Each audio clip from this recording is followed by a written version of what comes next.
छोड़ो कल की बातें, कल की बात पुरानी, नए दौर में लिखेंगे हम मिलकर नई कहानी।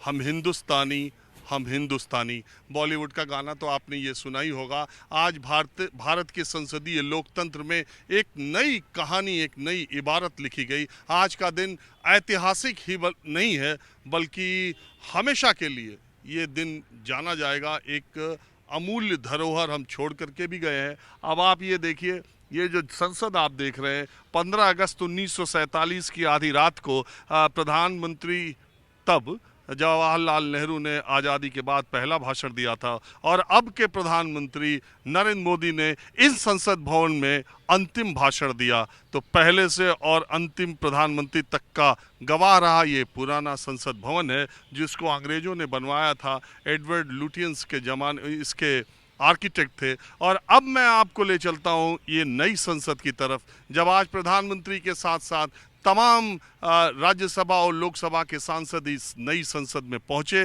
पहले दिन और पहला भाषण इस नई संसद में प्रधानमंत्री नरेंद्र मोदी ने दिया। लेकिन ये संसद बदलने का के दिन के तौर पर तो इतिहास में दर्ज हो गया। एक बड़ी बात ये हुई कि गणेश चतुर्थी के दिन पहली कार्रवाई जो इस संसद में हुई, पहला बिल जो विधेयक पेश किया गया, वो देश की आधी आबादी को संसद और विधानसभाओं में 1/3 आरक्षण देने के लिए किया गया।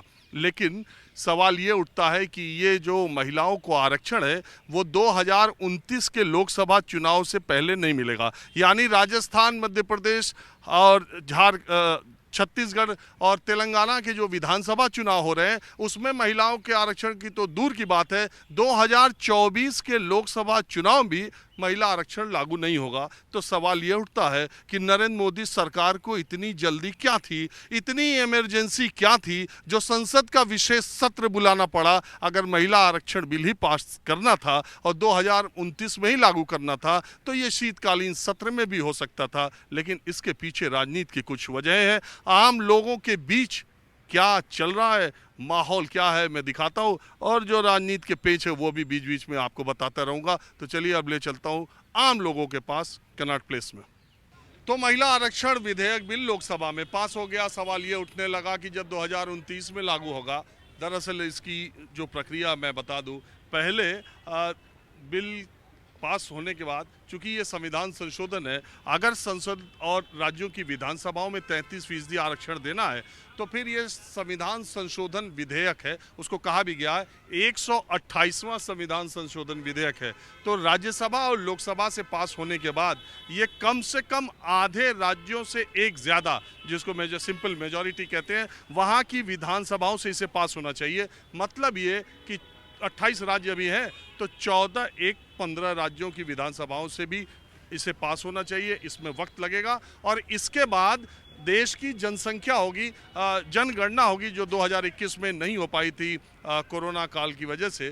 पहले जनगणना होगी, उसके बाद 2026 या उसके बाद सीटों का परिसीमन होगा। यानी कि लोकसभा की सदस्य संख्या बढ़ी हुई जनसंख्या के हिसाब से और बढ़ेगी, और उसके बाद उसके 1/3 सीटों पर महिलाओं का आरक्षण होगा। यानी कि मौजूदा जो संख्या है उसमें पुरुषों को जितनी, अगर आज आप देखें 543 में कुल 82 महिलाएं हैं, 461 रहती है पुरुषों के पास सीटें, तो उतनी सीटों में कोई ज़्यादा फर्क पड़ने वाला नहीं है। तो कुछ लोग यहाँ पर हैं, मंगलवार का दिन है, हनुमान मंदिर से दर्शन करने वाले लोग अक्सर मिल जाते हैं। तो मैं नमस्कार जी भाई साहब। नमस्कार। हाँ जी, बहुत बड़े फैन हम आपके, डेली देखते हैं। न्यूज़ 24 के तो पक्के फैन हाँ, हैं। नहीं आपके तो डेली देखते हैं जी। अरे मैं तो आया ये जानकारी लेने के लिए कि हाँ, बताओ। हमने पहले कह दिया था कि आज भाई साहब ने मिलना है और आपका इंटरव्यू करवाना है। अच्छा, आप इनको इसलिए ले आए? आज वैसे मैं अगर दिल्ली में रहता हूँ तो मंगलवार को इधर ही आ जाता हूँ। लोग मंगलवार को भी आते हैं, मंगलवार को हम भी आते हैं यहीं पे। हाँ, आपकी पूरी की पूरी हमने जिसे फैन फॉलोइंग है, उसमें एक हम भी हैं। अरे आपका बहुत शुक्रिया, मगर आप लोगों की हाइट बड़ी तगड़ी आपके बराबर के, आपके बराबर में। हमसे ज़्यादा लग रही है। अरे आप क्या करते हैं? हम रियल एस्टेट का काम करते हैं। आप दो भाई हमारे, हम इनके साथ हैं। तो आप लोगों का तो धंधा तो अच्छा चल रहा है, रियल एस्टेट वालों का तो कुछ पूछना ही नहीं। बहरहाल मैं आज जनता से ये राय, आप लोगों से राय मैं ये लेने आया हूँ, आम लोगों से ये महिला आरक्षण विधेयक बिल पास हो गया, जो स्पेशल सेशन कहा जा रहा था। लेकिन बात यह है कि लोगों को लग रहा था कि मोदी जी चौंकाएंगे, लेकिन ये जो महिला आरक्षण है ये 2029 से लागू होगा, जो अभी प्रक्रिया बताई जा रही है। बिल्कुल, देखिए मोदी जी जो काम कर रहे हैं, करने को तो बहुत कुछ अच्छा लग रहा है और अच्छा ही कर रहे हैं। और जो प्रक्रिया है, जो भी है, जो समय लगना है, वो आप लोग ज़्यादा अच्छी तरह जानते हैं कि भाई काफ़ी टाइम से महिला आरक्षण के लिए मुद्दा एक बना हुआ है, जो होना चाहिए, जो महिलाओं के लिए होना चाहिए। उसको जितनी जल्दी कर पाते हैं, जितनी जल्दी हो जाए, उतना ही अच्छा है कि समाज में सबको बराबर का हक मिले।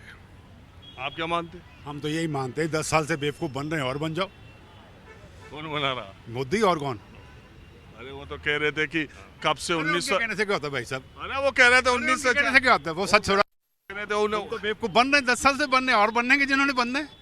वो कह रहे हैं 1996 में ये बिल पास हुआ, अटल जी के ज़माने में पास हुआ, कोई तो पास करा नहीं पा रहा था। और ये 2010 में तो कांग्रेस की सरकार थी। 2010 में कांग्रेस ने किया था राज्यसभा में, वो बिल पलट दिया। एंग्लो इंडियन का पहले था, उसको हटा दिया। लेकिन वो कह रहे थे कि भगवान चाहते थे कि ये मेरे हाथों से हो, सारे नहीं इसका विश्वकर्मा बने। ऐसा है कि ये तो हर स्टेट के विश्वकर्मा हैं, हर स्टेट के बेटे हैं।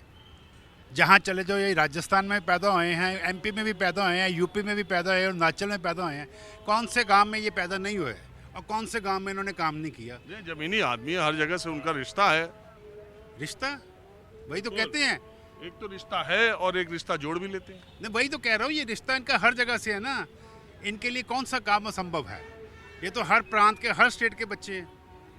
जो राजस्थान में जाएंगे तो पगड़ी बांधेंगे, पंजाब में जाएंगे तो खट्टे रंग की पगड़ी बांधेंगे। इनका तो धंधा ही यही है भाई साहब, ये तो यही एक करेंगे। बात बताइए, आप दोनों पार्टनर हैं, हम पार्टनर से ज़्यादा बढ़ के भाई हैं।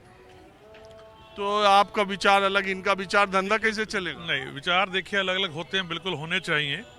हम अभी आपने बिल्कुल हमारे छोटे भाई साहब के विचार नहीं सुने। कोई बात अच्छा, मैं नहीं, उनके कोई भी बात सुन नहीं। लूंगा। विचार देखिए हर एक आदमी के अपने अपने हैं। ये हर आदमी की अपनी सोच है। जैसे हम आपको देखते हैं कि आपकी सोच बिल्कुल स्पष्ट और साफ सुथरी है। हम भी चाहते हैं, देखिए जो काम डेवलपमेंट्स तो चल रही हैं, काम हो रहा है, बाकी हर चीज़ में एक समय लगता है थोड़ा सा। और जो आदमी आज सीट पे है, जो पावर में है, वो अपनी उस पावर का फ़ायदा तो उठाएगा और उस चीज़ को वो उसका पूरा प्रयोग भी करेगा।